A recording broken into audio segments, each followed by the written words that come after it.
Hello friends, today's video is a haul. I'm going to be talking about books that I have accumulated over the last 4-ish months, and I have a bunch of genres to talk to you about. There's some classics, some nonfiction, literary fiction, and then also some fantasy and some horror. And so yes, I have 13 books to talk about, but first I have 2 books that I got very recently from my library. So I'll just get those 2 out of the way real quick. And they're both by Jill Hornby. I have Miss Austen and also Godmersham Park. Glare. So both of these are from my Jane Austen July pile of possibilities. I couldn't decide between the 2 of them, so I just went ahead and grabbed both. So Miss Austen follows Cassandra Austen, who was Jane Austen's sister, and Godmersham Park focuses on Anne Sharp, who was Fanny Knight's governess. And Fanny Knight was Jane Austen's brother's daughter, and she was her favorite niece. So yeah. So I have 5 classics to talk to you about. The first one is The Book of Disquiet by Fernando Pessoa, and I have to admit it's kind of hard to describe this book. The best description that I could find was that it is a faceless autobiography, Pessoa's diary-like exploration of himself, touching on morality, the transience of existence, loneliness, alienation, ennui, and imagination. And yeah, it sounds right up my alley. You know, just moody, introspective, and thought-provoking. Yes, I'm excited to get to this soon.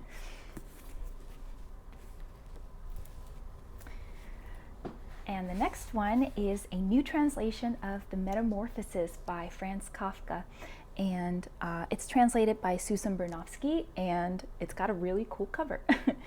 So I actually reread this at the end of last year in a different translation, and I really enjoyed it. The first time I read it was for in high school, and I really didn't enjoy it. But this second time around, you know, as an adult with just me reading it for fun, I really enjoyed it and connected to it, and I thought it'd be fun to read a new translation of it. So yeah.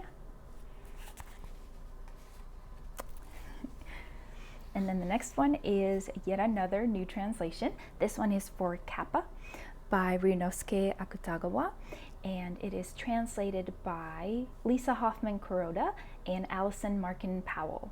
And this was a really cool, spontaneous find for me. I was walking around Barnes & Noble, and just the spine caught my attention, and it just looks so cool. And it sounds really intriguing. It says, the novel is narrated by patient number 23, a madman in a Japanese lunatic asylum. He recounts how, while out hiking in Kamikochi, he spotted a kappa. Deciding to chase it, like Alice pursuing the white rabbit, he stumbles down a hole, out of the human world and into the realm of the kappas. There he is well looked after. He makes friends and spends his time learning about their world, exploring the seemingly ridiculous ways of the kappa, and noting many, not always flattering, parallels to Japanese customs around morality, justice, economics, and sex. Scaly, child-sized creatures from Japanese folklore, kappas look something like frogs, but with a sharp-pointed beak, and are infamous for drowning unweary toddlers in rivers. And so, yeah, it just sounds, you know, creepy and intriguing. And I also love that it makes me very excited to look more into Japanese folklore and also into the author, because this was the last book he wrote before he committed suicide. And he's also the namesake of Japan's most prestigious literary prize. And so, you know, he's a very important figure, and this is definitely a Japanese classic. So, yes. Next, I have Women of the Harlem Renaissance, Poems and Stories, edited by Marissa Constantinou. And so this is made up of lots of different authors. I don't know if that's all of them, but that's quite a few. And the only one that I know is Nella Larson. And so, yeah, I'm very excited to get to know some more female authors from this time period. And the last classic in this section is Beloved by Toni Morrison. This is actually going to be a reread for me. I read it, I think it was back in 2020, and I actually had a really hard time. I didn't prepare or read anything about it before going into it, which typically I think is absolutely fine to do, and I think it's fine to do with this as well. But for me, I think I went into it from such an analytical point of view, wanting to understand everything very rationally, and that was the wrong thing to try to do with this book, I think. But the biggest thing is that I felt so embarrassed about struggling with this book that instead of looking further into it and trying to learn more about it and, get more supplementary materials to help me understand it more, that embarrassment made me shy away, and I haven't read anything by Toni Morrison since, and that's really a shame, and I don't like that at all. So I think it's been long enough, and I would really love to reread it and continue to read more Toni Morrison as well. So for a little synopsis of this, Seth was born a slave and escaped to Ohio, but 18 years later, she is still not free. She has borne the unthinkable and gone mad, yet she is still held captive by memories of Sweet Home, the beautiful farm where so many hideous things happened. Meanwhile, Seth's house has long been troubled by the angry, destructive ghost of her baby, who died nameless, whose tombstone is engraved with a single word, beloved. Seth works at beating back the past, but it makes itself heard and felt incessantly in her memory and in the lives of those around her. When a mysterious teenager girl arrives, calling herself beloved, Seth's terrible secret explodes into the present. So I don't remember everything about the plot, but I know the main points now, and so I should have a very different experience this time around. But I'm very excited because I really want to make this kind of into a project. I'm thinking of making a video all about my rereading project, probably starting with this, including my next book I'm going to talk about, which is nonfiction. And it is How to Read Literature Like a Professor by Thomas C. Foster, which, terrible title, but I'm very excited to try something like this. I feel like I have very much developed a very kind of personal way of reading critically that I really enjoy. I've always known that that's how I like to read. I don't think that that's necessary for everybody to do. Absolutely not. That's a very personal choice. But I've never used an organized method of learning how to read critically or analyzing what you're reading. So I'm very excited to dip into this, see what things I'm already doing and what things maybe I could start doing more of. And so, yes, I thought it might be cool to sort of pair this alongside Beloved and seeing if it helps me in any way, or maybe just that distance from the book is enough for me to be able to enjoy it much more than I did then. But regardless, I just feel like it might be cool to be able to put some of the things I learned from this into practice through Beloved. So yeah. And my next read is also nonfiction. This one is a memoir, and it is In the Dream House by Carmen Maria Machado. And I am so excited to get to this. I also want to read Her Body and Other Parties, which is her short story collection. I actually DNF'd that one the first time I tried reading it, and so that will be part of my reread project, but I'll talk more about that one in that video. This is her memoir. I have not read this yet. But I read a little sample and it just sounded really cool. So this is her account of a very abusive lesbian relationship that she was in, and it's told in a very inventive kind of way. It's in very, very short chapters. Most are like this, like a page or two. And it says that she uses a series of narrative tropes, including classic horror themes, to create an entirely unique piece of work. So I'm very excited about that. It sounds very like a very interesting way to tell her story through this idea of a haunted house that you're living in. Maybe that's the kind of idea that it's going for. I love when the setting or the house is almost like a character in itself. I don't know if that's the case, but just based on like the title and stuff, that might be the case, and that sounds great. But yes, so like I mentioned in my last video, which was my mid-year check-in, I would love to start prioritizing nonfiction a little bit more, and so this is me trying to do that. Yep. Next, I have some literary fiction, and I have mentioned this book a few times, and I finally got a copy of The Passion According to G.H. by Clarice Lispector. And as you can see, I started it, but very quickly I got very interested in also making this into a project where I read this newer translation by Idra Novi from New Directions and compare it to the older translation from the 80s.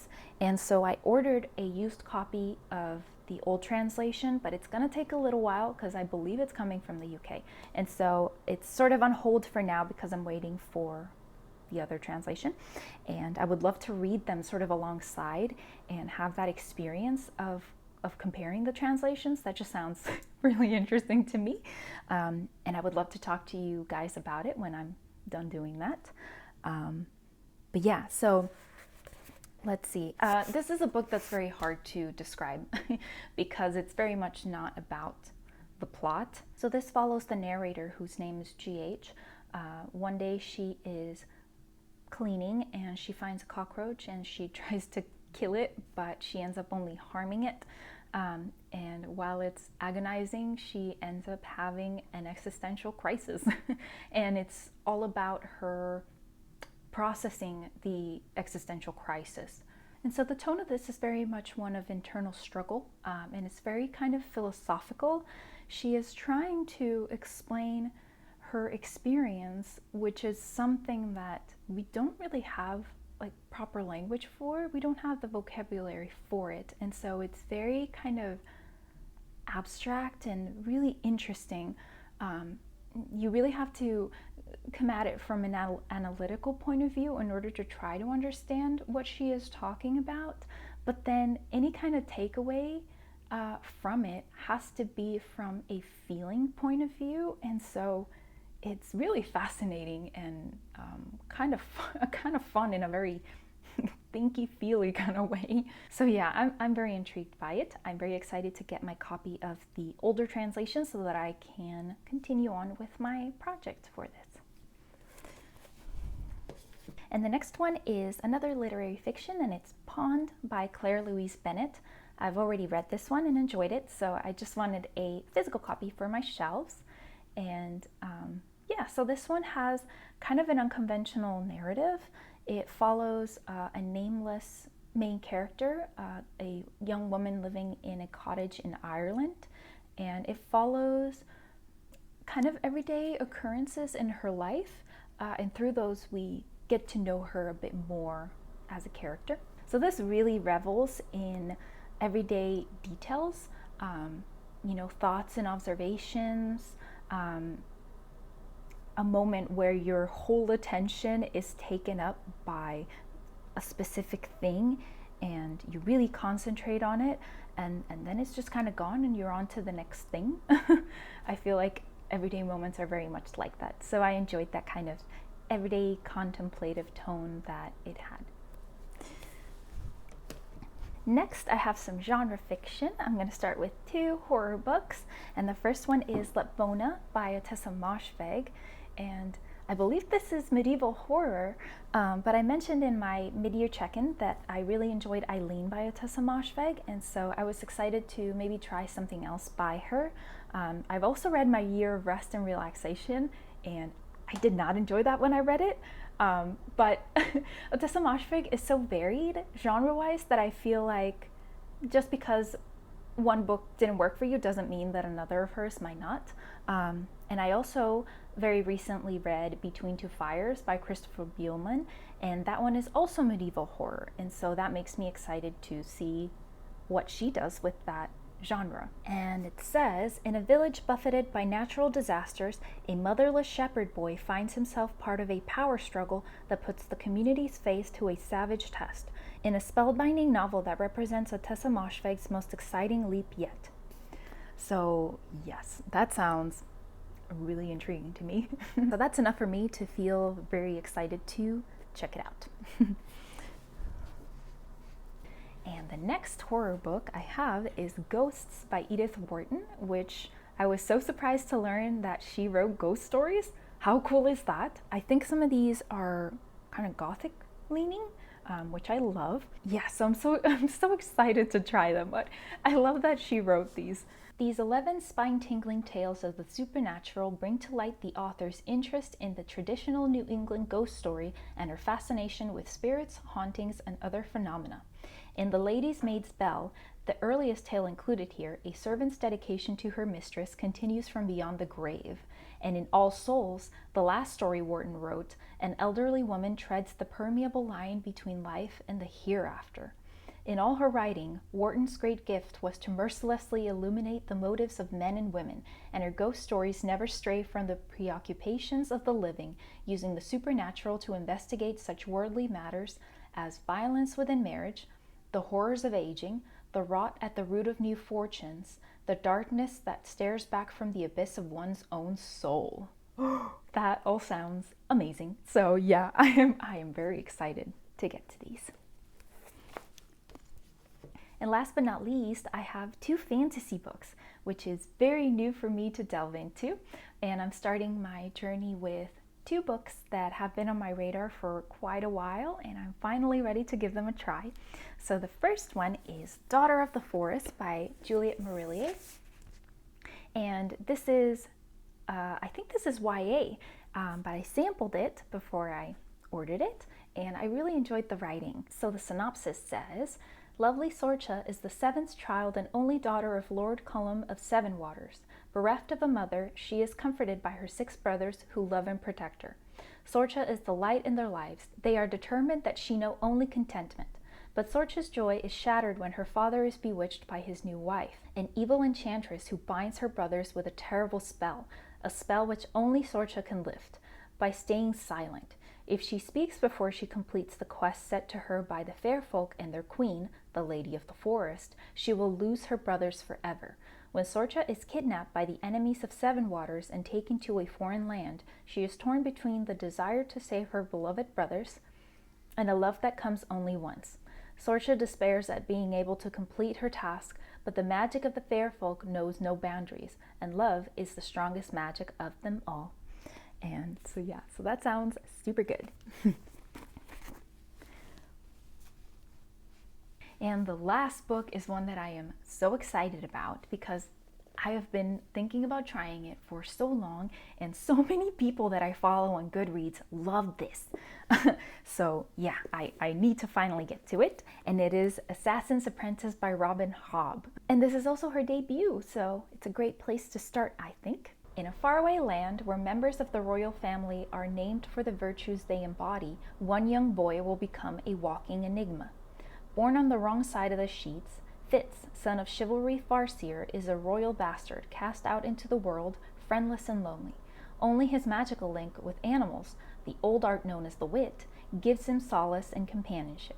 But the wit, if used too often, is a perilous magic, and one abhorred by the nobility. So when Fitz is finally adopted into the royal household, he must give up his old ways and embrace a new life of weaponry, scribing, courtly manners, and how to kill a man secretly as it trains to become a royal assassin. So yes, that sounds very intriguing. I am very excited to finally get to this one. And that's all the books that I have accumulated recently.